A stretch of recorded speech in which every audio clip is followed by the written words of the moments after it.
If you have any questions, you can put them in the chat during the presentation. I may or may not be able to see them because I'm multitasking, driving, presenting, doing things, but we will make sure at the end that there's plenty of time for Q&A.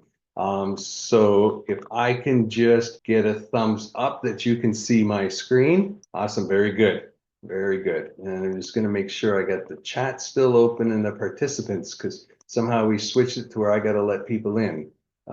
Never know how that happens sometimes. All right, so excellent. So tonight this is the Transformational Tuesday, and we're going to talk about the three-person team that built a 200 million portfolio. So if you're not sure who that is, that's Massive Capital. And in a little bit of reality, it's more than a three-person team, but it's our three fearless leaders. So there's Mike Bailey, Shirar Khan, and Sanjay Agarwal. And then I'm here just because I get to be your speaker and your connection with people. But tonight we're going to talk all about the difference of how you can have a team and a team will help you get to the next level. So this is an educational series. I am not a financial planner. I'm not an accountant. I'm not a lawyer. I just pretend I'm one. And so, but we try to give our information here, and it is based on our experience, but you should always do your own due diligence before investing. You should always make sure that you understand and then seek your own counsel. So for those of you that are new, a little bit about Massive Capital. Massive Capital is a vertically integrated real estate company. We're a developer of Class A retail town centers,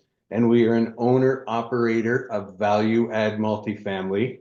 We do have most of our assets are in the Texas market, and most of the team is based in Texas. But we do have two smaller properties in Denver, Colorado, two, let's say medium size, a 42 and a 48 in North Carolina, and then 196 units in Georgia. And we do partner with a company called Realty One. So Realty One is our developer side and our broker side. And so they have retail centers. So they have about 300 million in assets under management. And then Massive Capital has about 200 million of assets under management. So we have our big development called X Space happening. We have a lot of retail being developed and different things being developed. And we have 1,387 apartments under management.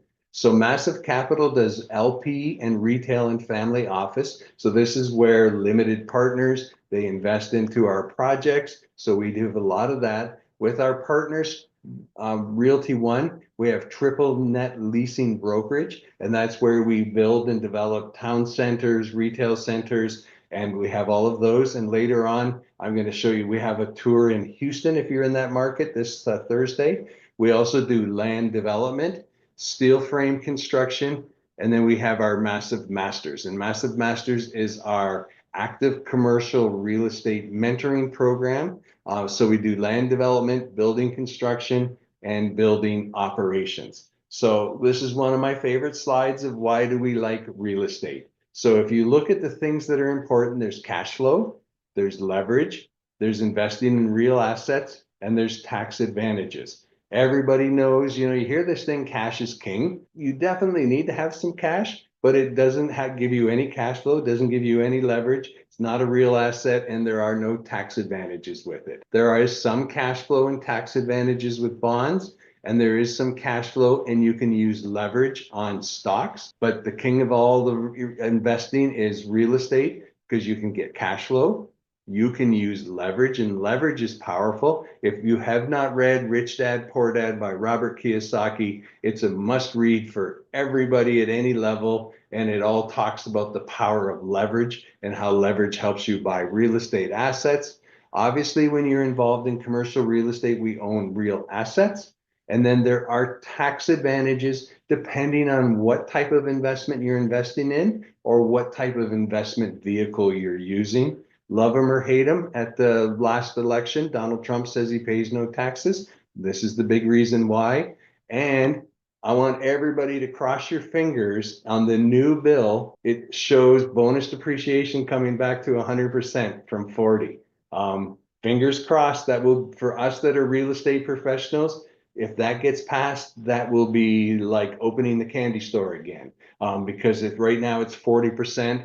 And it's a significant piece of how you can go ahead and save a lot of money on your income tax. Always talk about it's not how much you earn, it's how much you keep. So you want to make sure that you set yourself up to be in the most tax efficient way that you can operate it. So tonight we're going to talk about active versus passive income, being actively active. What is a syndication? And you've got to wear many hats. You're going to do it, and you need a power team. And then we'll obviously always talk with me about the power of investing in syndications. This is the team. This is Jasmine. She's also part of the team. And later on, we'll talk a little bit about, she does the webinar on the opposite Tuesdays that I don't do. So, oops, sorry, I went too fast here. Hold on, going the wrong way. I've learned how to drive here. There we go. Sorry about that. So a little bit about myself, because everything's always about me. So I started out as a passive investor, and then I switched to become an active investor. And again, we'll talk a little bit about that, but mentoring and coaching and a strong team has changed my life. So I started investing in 2018, and I have invested in 20 syndications. And so some of them have gone full cycle, but some of them are still active. Some of them are with massive capital. Some of them are outside of massive capital. And then I'm a general partner, active sponsor on 13 deals, and 10 of those are with massive capital and 3 are without. So 33 syndications. So I am the poster child of getting active.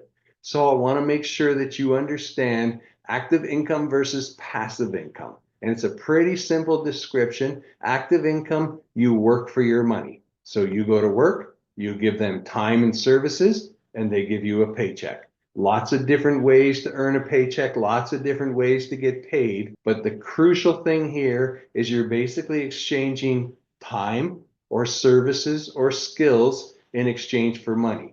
This does not make you any money. If you don't show up at work, eventually they're going to stop paying you. If you stop providing service, eventually they're going to stop paying you. So you must use your time. So that's a job or self-employment. And again, it requires time, work, and energy. Now there's passive investing, and passive investing is where your money works for you. You go to bed at night and you put those little soldiers to work, and they go ahead and keep working in the middle of the night. They're working 24/7, super powerful way for you to build your wealth. And so you're doing money making, you're either having assets or you can have businesses. Businesses tend to still be a little bit more active, but when you read Robert Kiyosaki's, they're on the one investor sort of quadrant.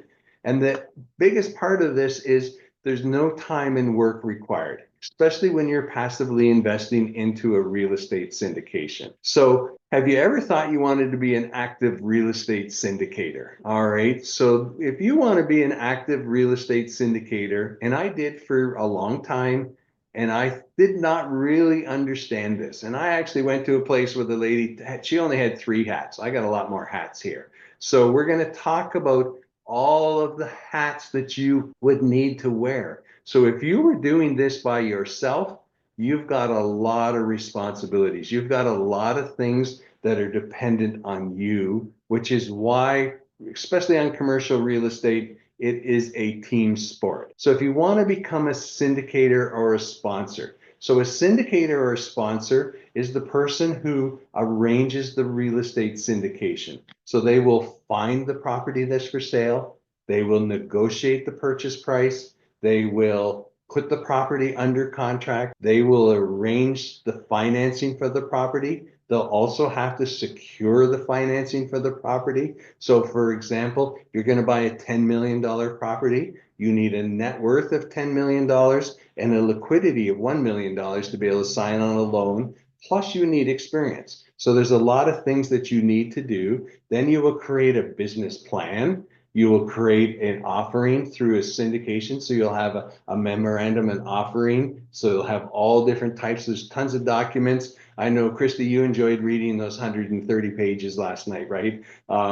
It's overwhelming. There's a lot of things to it. And again, we hire professionals that help us write those, but they have to be unique for every deal. Then you need to do all the different things. So if you want to be a syndicator, there are a lot of things to do. So how do you find deals? So a lot of people say, well, I want to find an off-market deal. I hear that every single day. And I'm here to tell you that the average person is going to really struggle to find an off-market commercial real estate deal. And the reasons are these are multi-million dollar deals. They are purchased by people with multi-millions of dollars. They're often already in a syndication or some sort of group that's put this deal together. And they normally don't get just bought like you would do if you're looking for single families, right? You might look for a bankruptcy list. You might look for a foreclosure list. You might look for a divorce. You might look for all types of things. That can happen a lot in the single family business, and it can happen in small commercial business. But when you're talking about buying and syndicating, we try to get apartment units that are 100 doors and above. You're just not going to mail out some letters to somebody and say, well, I'd like to buy your apartment complex. So what happens is a broker, they'll call up the broker. And often it's the broker who sold it to them. It's a real reciprocal little thing because they already understand the property. They know a lot about the property because they did all of the work to sell it to you. And so you'll often use the same person because they understand the property. You'll tell them what changes you have made. And the most important changes are, what is your net operating income? Again, commercial real estate, again, very different than single family. It's not on a comp basis. It's on your net operating income. So if you can increase your net operating income, that increases the value. And that's what we talk about, forced appreciation. So again, a broker, I looked at 100 properties when I was by myself. That's a lot of properties. I drove all over Texas, and I'm here to tell you, and I told everybody, I'm an investor in 13 syndications. I'm really active and I'm looking for my first deal. And it was, I'll be honest, it was like, nice little boy. Someday you'll be able to do this. They didn't take me serious because what is their job? Their job is to find the person with the most surety of buying because they don't want to drag on. They don't want to have somebody that can't close on a deal. They don't want to take people and have me traipse through their property, upset the staff on existence. So again, brokers only are giving to deals to people that are closing deals. So when Massive Capital first started, we were hunting for deals. We were doing lots of things. As we started closing deals and as we started putting a lot of offers out there. So for example, we put out probably 50 to 100 offers a month. We put out a lot of offers and they start to see us coming and we communicate with the brokers. Why is our offer this? So the brokers will say, hey, what we're going to do when this property goes for sale, we're going to find our buyers list. And they have a buyers list and these folks can buy within this bracket and they send the deal. That's called a pocket listing. Has a whisper price too. I've never heard anybody whisper it. They never tell you what they're selling it for, but they give you a range, right? An indication. Well, they'd like to be at this, this much money, and so they'll do that. And so again, if you don't have a team, you're not going to be taken seriously by the brokers. You're just not going to. Everybody says you take all these courses and others, and they'll say, well, just take a broker to lunch or to coffee. They don't want to go to lunch or coffee. They want to because they make hundreds of thousands of dollars on a sale. They want to sell a property. So they're talking to people. So again, with our Massive Masters and the folks, and we have a couple of them on the call today, when you say I'm making an offer and I'm part of the Massive Masters and the Massive Capital, they already know we can close deals, we can underwrite fast, we can communicate fast, we can go to an LOI fast, we can do our due diligence fast. So again, super important. Then underwriting. I'm going to be honest with you all. I don't underwrite. Me and XL, we've agreed that we're not going to speak to each other anymore. I can read it. I can understand it when somebody else does it for me. I can question it, but it's not my skill set. I've just never been an analytical person. I'm a very different person. I have a different role, and we'll talk a little bit more about how team has different roles. But you want to make sure you have somebody on your team that really understands underwriting.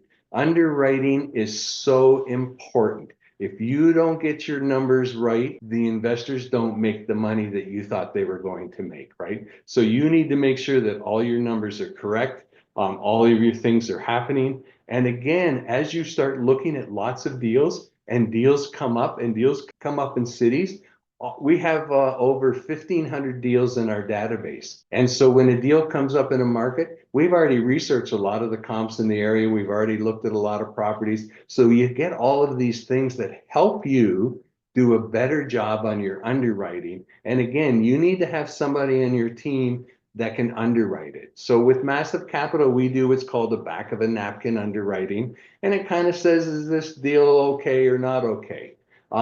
And we're also not intimidated to send lowballs offers in with an explanation. You don't want to just lowball everything, and you definitely don't want to offer higher and then retrade later. Brokers hate that. That's like that's like going on a date and finding out that they were just on a date with the girlfriend. They just don't like that at all. So then you have to get a deal. I remember when I got my first deal, this was me. I was like, holy mackerel. I had a small team, but how in the world am I going to get this all done? So let me tell you some of the stories that would have to happen, right? You have to negotiate all of the contracts. You have to do everything.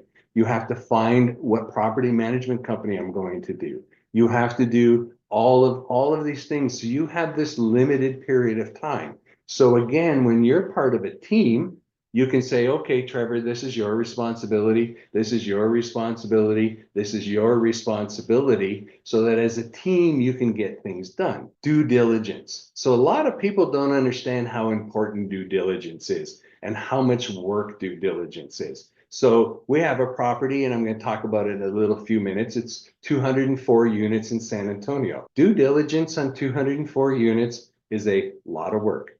So we had our property management company there. We actually had 21 people show up for our due diligence. We had 7 team leaders, and we had 2 people that were either part of our massive masters, part of another real estate group that we're part of, and or friends of ours in the San Antonio market. And we actually visited 192 of 204 apartments in one day. And we go in each unit, and we go into the unit, and we're expecting all kinds of things. And there's basically a 3-level grading, because you just can't get too much in the minutia. How bad is the fridge? And it's either needs to be replaced, it's going to last a year, it looks great. And again, you can tell from the year and all the different things. And you start doing things, and you put this all onto a big spreadsheet. And we've already determined, okay, it's going to cost us this much for paint. It's going to cost us this much for appliances. It's going to cost us this much. And how many light fixtures are there? And we're going to replace the light fixtures. We're going to spray the counters. We're going to replace the countertops. Do they have backsplash? And you put this all into this massive formula. And so that's a big thing. And so again, we work in teams. So every team uploads theirs, and then one person takes all the information and amalgamates it. Because again, if you miss this, if we think we only need 5 fridges and 3 air conditioning units on a 200 plus 1970s product, we don't. So you want to make sure you know. So again, we hire an HVAC company, and they come and they inspect all of the roof units, all of the units. We hire a plumbing company, especially on an older vintage, and they scope all of the plumbing looking for breaks. We hire a couple of folks, so we knew we needed to do parking lot surfaces, so we had folks come in and give us quotes just to make sure that we were in the right realm, right? This many square feet of asphalt needs to be resurfaced, needs to be patched, needs to be restriped.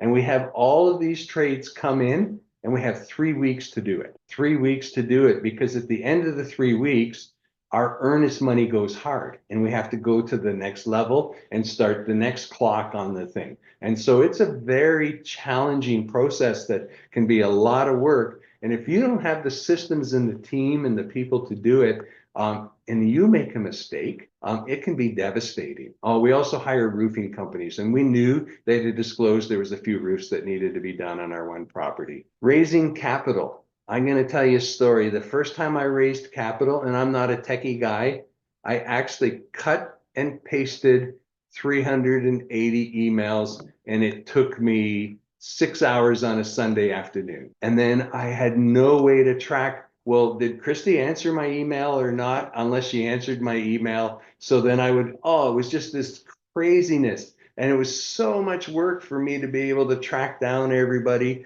to know what's happening, to know all the different things. Super, super stressful. And then you're calling people and all of the different things are happening. So now we have a very robust customer CRM is a customer relationship management system. And we can make notes, we can do different things. There's some automations within the system. We have opportunity portals. So again, on each deal, there's an opportunity portal and we move people through. So, okay, they're a warm lead, they're a hot lead. They've given a verbal commitment. They've signed up on Cashflow portal. They've made a commitment on Cashflow portal. They finished their paperwork. We sign, and there's all these steps. And again, you want to make sure that you can do it. And again, being part of a team, I have my contacts, Jasmine has hers, Mike Bailey has his, but at some point, people feel intimidated and they ghost you. And so sometimes Jasmine will be talking to somebody and they're gone. And again, that's the one thing. So I'll call them and say, hey, I'm just, been talking to Jasmine. I've seen you on my Tuesday webinar or whatever. And so working as a team, it works really well because we can share contacts, we can talk to people. And then some people just relate to other people better. Jasmine is full Spanish speaking. And so there's sometimes that I'll have her talk to somebody just because they'll need that. But again, if you don't raise the money, you're in trouble. You can't close the deal, right? Because again, you're buying a property, you've got bank debt and investor capital. So sometimes like on Horizon, we had a person back out at the last minute and we had to do some other resources to be able to get closed. Now we're backfilling it. But again, when it comes time for closing, you only have so many extensions and each extension can cost you non-refundable money. So you may say, okay, you have this built in. So let's say you'll have a 45-day close with two 15-day extensions. The first extension may cost $25,000 and the second extension may cost $50,000. And that's money you lose if you can't close. So you want to make sure that you can close. And then if you have to ask for an additional extension, they can hold you hostage and do different things. It depends where you're at in the negotiating. So I already sort of spoiled my thing. Nobody's calling me back.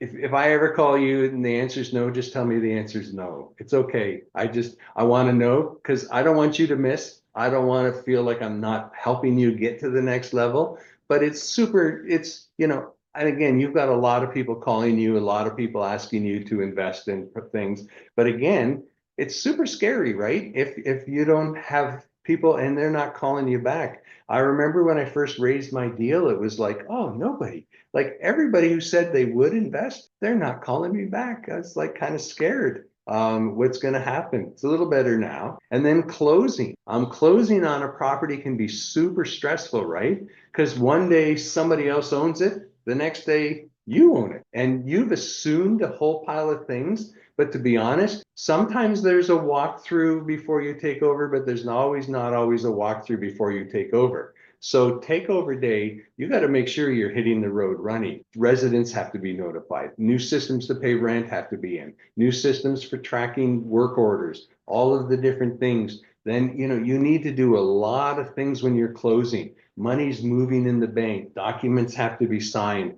It can be super, super stressful. And again, you want to make sure that you're on a team and has experience. It's really funny. The first couple of deals we closed, I was stressing out all the time. And Sanjay, who's closed like 30 deals, he's like, don't worry about that. We'll get that done. And we're okay.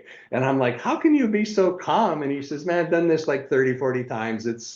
We'll get it there. We're done. We know what we're doing. But it can be super stressful if you're not part of a team that really understands what they're doing. Now, nobody really talks about this much, but the real work starts after you actually close the property. That's when you have to implement your business plan. And you have to make sure that you're implementing your business plan, because if you can't, you can hit your projected investor returns. And I know when I first started going to I call them the weekend webinars, where they're seminars where they tried to get you to sign up for their mastermind.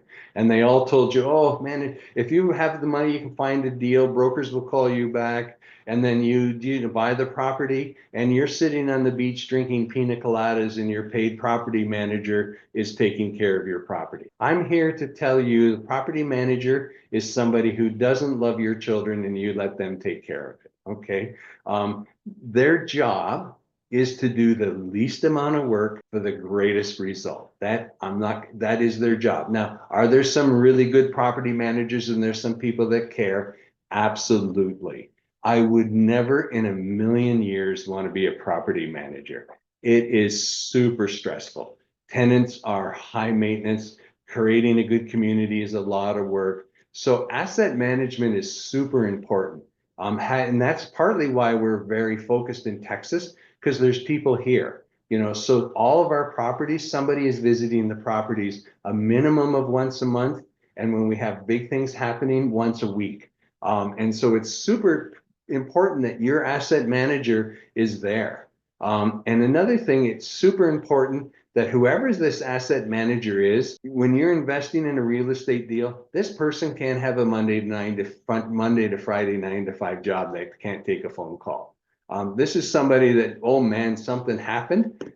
Obviously, the property management company are the first responders to anything that happens, but you need to be there. You need to be able to do it. You need to be able to get there on a few days' notice. You need to be able to take the calls. And so again, when you're investing with somebody, make sure you ask them, and again, at Massive Capital, there's 5 of us. This is our full-time jobs. This is all we do. And then we have other folks that are a support system, and that's all they do. Super important. Also, you want to make sure that they have a strong back end. So we have a financial controller. He's in India. We have another person that helps with all of our analytical. So she takes all of our property management reports and she puts them into a tracker. Every Wednesday morning from 8 to 9, we review every single asset with our team so that we know where are we, what are we doing, where's our bottlenecks, where's our things, what's our occupancy, what's our delinquency, what's this, what's that. And we do that with Massive Capital on all of our assets. Then they have a property management call every week. And then every month we have a general partner call where we invite in our greater team, because there's more than just the Massive Capital folks.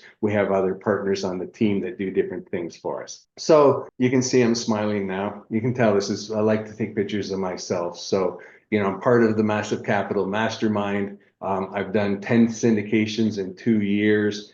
Personally, I've raised $8 million. Our team has raised a total of $50 million.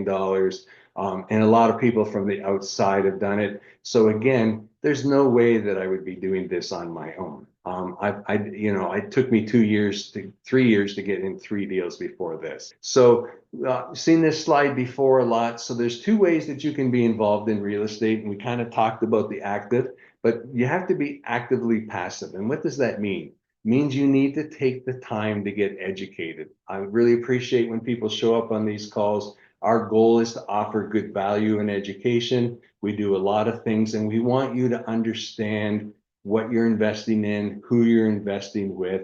And then if you're interested to be actively active, we also do that. I'm going to stick in the chat. So if you just didn't have enough being on webinars today, my mentor, Phil, does a webinar Tuesdays at 7. Let me just see if I can find it here. There it is. I'm going to put this into the chat. And if anyone is interested to join at 7, he takes care of presenting this and talking about becoming active in different things that we do. So that's it there. Sorry, I just put the chat thing in the chat. Sorry, I went too fast here. So just to make sure everybody on the group understands what a syndication is. So a syndication is a group of investors who pool money to buy or develop real estate. Syndications are a way for investors to invest in larger properties that they couldn't afford on their own. All of the properties I listed, I couldn't afford to do on my own. So how it works, the sponsors, general partners, they're the GPs, and they're experienced real estate professionals who organize the syndication, secure the funding, and implement the business plan. Then there's limited partners, they're called LPs, and they fund and they actually own a portion of the asset. And so some of the benefits to a limited partner, you're only protected, your only loss could be your investment. So I want to make sure I'm clear, you can lose your money. So I'm not saying you'll never lose your money. I can't say that. It's a possibility, but if something went horrifically wrong, you have no responsibility over that. Where again, if you owned a rental property and next thing you know, a bus drove through and whatever, you could have all of the different things. Plus you can focus on targeted investments on specific projects. So you can find sponsors that do multiple deals. And if you remember, I mentioned with Massive Capital, we do several things. And so you can invest in different asset classes and different cities and areas with an experienced team to help you diversify. And the beautiful thing is your returns are directly tied to the success of the project. And I'll explain a little bit more of that as we go. So there are two ways that investments and syndications can happen. There's a 506B. I cannot market, I have a 506B. So you'll never see me post on my Facebook or LinkedIn or even talk on this webinar about anything that is a 506B offering. And you must have a pre-existing relationship and be considered a sophisticated investor. So how do you become a sophisticated investor? You need to get educated. You need to come to these things. You need to learn. You need to talk to your sponsors. And it's basically that you can understand the basic risks and reward. Then there are deals that are 506C. There is no restriction on soliciting, so I can talk openly about them here. I can post them on my social media, and I can market to everybody, but only accredited investors can invest. And it means that you have assets excluding your home of $1 million, or 200,000 single income, or 300,000 is married.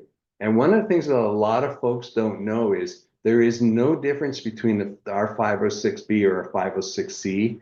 The only difference is who can invest and can I market it? And then one other thing that's super important is for 506B, we have to have this existing relationship, but I'm also only allowed 35 people in a deal. So if I have a really hot deal and I only normally do the 506B for 4 weeks at the most, and then we switch it. So we have to have a previous existing relationship. And then remember I mentioned on our powerful CRM, I have a tick box that says waiting for next 506B.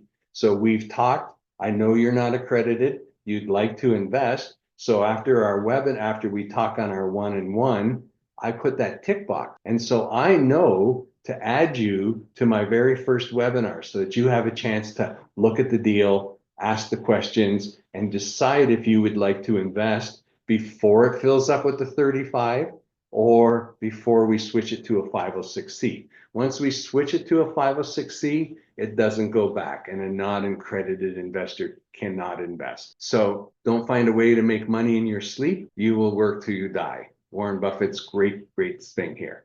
Another thing I like to talk about, remember we talked about the power of leverage. This is my new favorite slide. This is the power of compounding your money. So again, our goal is to double your money every 5 years. And assuming you have no tax issues, these are two pretty big assumptions, but it makes the math work really good for me. So 100,000 in 5 years turns to 2. You invest the 2, turns to 4. You invest the 4, it turns to 8. You invest the 8, 1.6. 1.6 becomes 3.2 million. So I want to make sure that you understand this is your money working for you when you sleep. And this is the power of compounding your money. So this is from one initial investment of $100,000, and then you are reinvesting everything you've made as quickly as possible, because if it sits there for 3 or 4 months, it screws up the math, right? So this is, you got your money back and you put your money to work. Again, it's hard to do. I did it once. I got an investment that was my best one to date. The money showed up at my bank account at 10 o'clock and left at 11 o'clock in their next deal. It went to work right away. Super important for you to be able to do this. But for folks starting out, they just don't understand. And then a lot of people, we're talking about being active investors here. So a lot of people will say, well, I want to generate some money so I can quit my job. And I understand that's super important to do. For myself, I use my fees and things that I get from my acquisition fees to live on, and so I can keep my money compounding. Because again, if I earn 100 and I invest 100, pardon me, and I earn 100, but I live off that 100. First of all, again, it's only 20,000 a year. So I don't know where you're living for 20,000 a year. But what will happen is you'll only have 100 left, and you'll invest 100 and you'll have 2. You'll invest 100 and you'll have 2. And at the 25 years, you still only have 200,000 because you've not let your money compound. So we talked a little bit more about Warren Buffett. Somebody sent me a text on my 65th birthday that Warren Buffett created 90% of his net worth after his 65th birthday. And how did he do that? Compound. compound, right? Warren Buffett lets his money sit. He keeps his money moving all of the time. His money is always working for him, and it just starts growing. And again, you can see this exponential growth.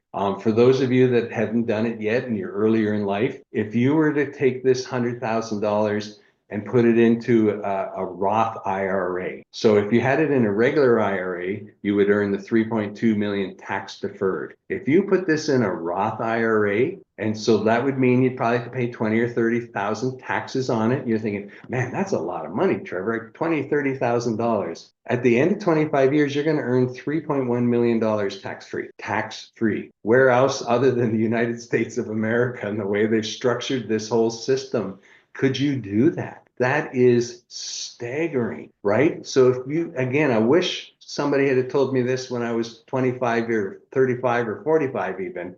And I had not converted anything to Roth. I just reached this point where I didn't. But if you convert it, you can earn it super. I mean, it's staggering. And then for those of you that have different arrangements, you can often set these up for your children. So don't not miss that opportunity. I even know someone who set them up for his grandchildren and did it, and that's his estate planning. He's put money in, the money's invested, and that's how he's leaving his financial legacy for everybody. So a lot of people are pretty nervous right now, right? Have you ever seen so much craziness in the media? So we're all at the end, right? It's crazy. And so again, I quote Warren a lot here: be fearful when others are greedy, and be greedy when others are fearful. This is going to be one of the biggest buying opportunities of the next 2 years. I think since at least 2008. And 2008 was more of a single family housing buying opportunity because commercial really wasn't affected. They weren't part of that whole loans things that happened. Economy certainly affected, everything else affected. But this is a time where there's people are fearful. This is the time to be greedy. So we do have two investment opportunities. I'm not going to talk a lot about them. I'll put my contact in. So we do have an apartment complex in Sealy, Texas, 60 units. And these are both 506C opportunities. They're both closing within the week. We have just about 500,000 on each to raise. This is our 204 unit in San Antonio, Texas. One thing I'd like to always talk about is, you remember we talk about forced depreciation. So we have been experiencing about an 8% rent increase on our units in San Antonio. It's about $100 a month. If you can increase the rent on 200 units, $100 a month, that adds $4 million value to our property. That is the power of commercial real estate. You cannot do that in a single family space. If you can increase your rents, that's how we force appreciation. So again, book a call with me if you're interested at all. And again, I want to make sure that I'm clear. You want to be balancing your portfolio as you start to invest, especially as a lot of the things I did, you're going to want to look at risk. So some of my deals are very low risk and they are a little, oh, look at reward. D came down to the bottom here somehow. Whoops, sorry, didn't mean to go that way. I was trying to fix the D. So you're going to want to look at rewards. So one of my investments, for example, it only has a 10% preferred return. It's a medical center with a double triple net lease. So the doctor personally and his practices guarantees his lease. So he's got to lose his everything, lose his practice, lose everything before he's not going to pay the rent. And again, that one's a 1.5 multiple of my money. It's a 10% return, but I'm okay with that because a couple of other deals are going to be good on the reward. You want to make sure that you're balanced on your time. So some of our opportunities are 3 years, some are 5 years. Again, you want to make sure that your money is moving in different cycles. So when I showed that chart of investing, it wasn't like 5 years, boom, you move the whole thing over because they're all going to come mature at a different time. You just want to balance it out so that you're riding the market. And then clearly you can invest in lots of asset classes. I don't play baseball, but I know if a team went up to bat and said, I'm going to hit a home run every time I'm at bat, every player, they're not winning the World Series. How do they win the World Series? They get a couple of singles, a couple of doubles, and then they get a home run. So your portfolio, again, don't always think, oh man, they told me it's 30% IRR. First of all, when somebody tells me it's 30% IRR, I normally hit the delete button. My mom has said if it's too good to be true, it probably is. So again, make sure that you're looking at things and you're balancing out, you're taking your time, trying to make sure that you're making wise investment decisions. Again, you're one decision away from a new life. Decide to take massive action. If anybody is in the Houston area and would like to go on a triple net property tour, I'm going to put in the chat here. Hopefully the link comes through in the chat where you can sign up. Let's see. Yeah, it looks like it came through. So it's this Thursday in Houston from 3 to 4. And this is a property, there's a much bigger property, and this was built by Realty One. This is an interesting property because it has 3 types of asset classes on it. So this is what's referred to as I'm going to call it industrial retail. So this is a gym, there's some other things. So this is where they need a front office, but they also need some warehouse space in the back, or they need a larger space like a gym would take. Over on the other side over here, they have some offices. And on the back, they have some industrial buildings. And even on the very back of the property, they have some storage units, and they're all different types. But this, again, is just a property tour that we like to help people learn. So that one is in Houston.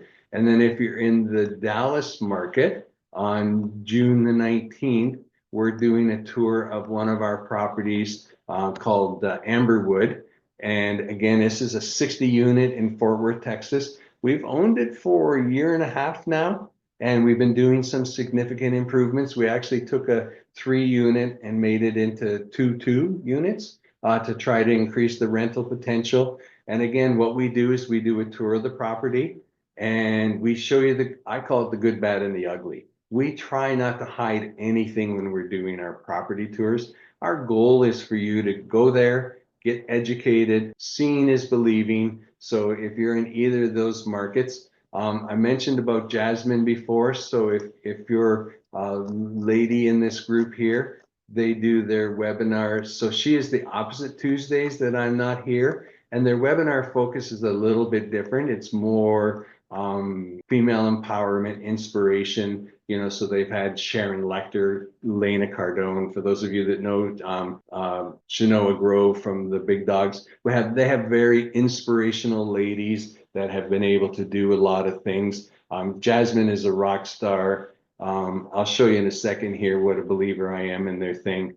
And my goal is for 100,000 people to reach financial independence through real estate investing. I hope you're one of them. I love connecting with people. As I mentioned, if you're not an accredited investor, we have to have a relationship. So I know that I can send you the opportunities. And I'm going to stop sharing. I didn't see any questions show up. So either I did such a great job or you're all asleep. Any question? Trevor, if I can ask Yes, a sir. question, can you explain how that works with a self-directed IRA in terms of, let's say you have 100K in a directed IRA or 200,000 in self-directed IRA? What are the mechanics of taking that and actually putting that into a syndication? Yeah. A passive investment.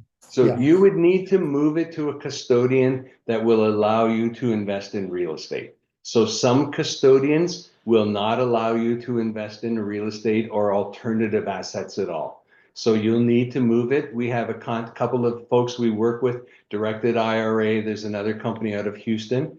And then what you will do is you would set up an account with them, and then you would move your money from one custodian to another, and then you would invest through that custodian. So what really happens is the money never comes to you. It goes from one place that holds a bucket, goes to your custodian's bucket.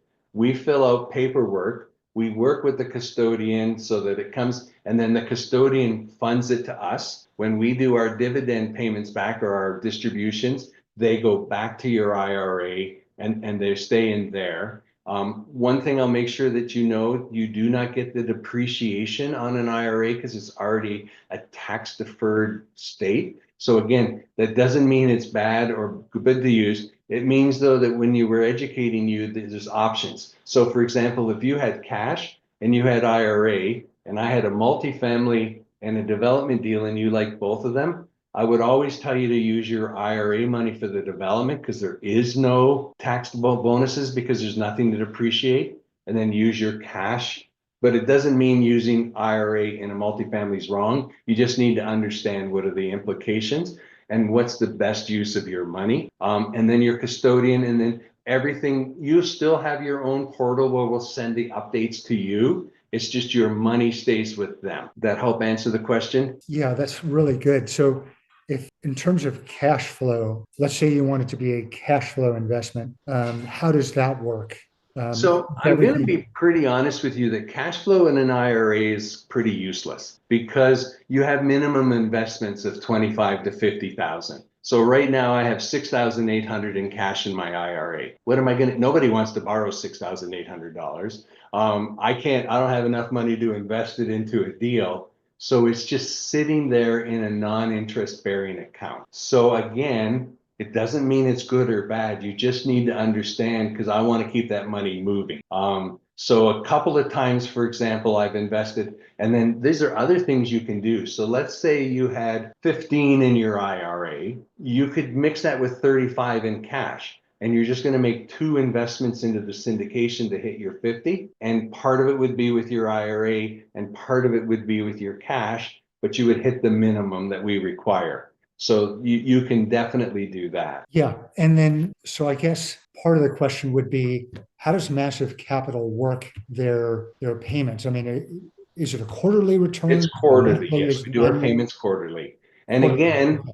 on our development deals, there are no payments because we bought the land, we're building it, we're leasing it, and we're selling it. So there is no, and again, that work. And remember, I told you before, if you have IRA money, those are good investments. And the fact that they don't produce any cash flow isn't negatively impacting you because you kind of can't use those small amounts of money. And we're normally in 3 years about 1.5 to 1.7x your money. So it's still a good investment.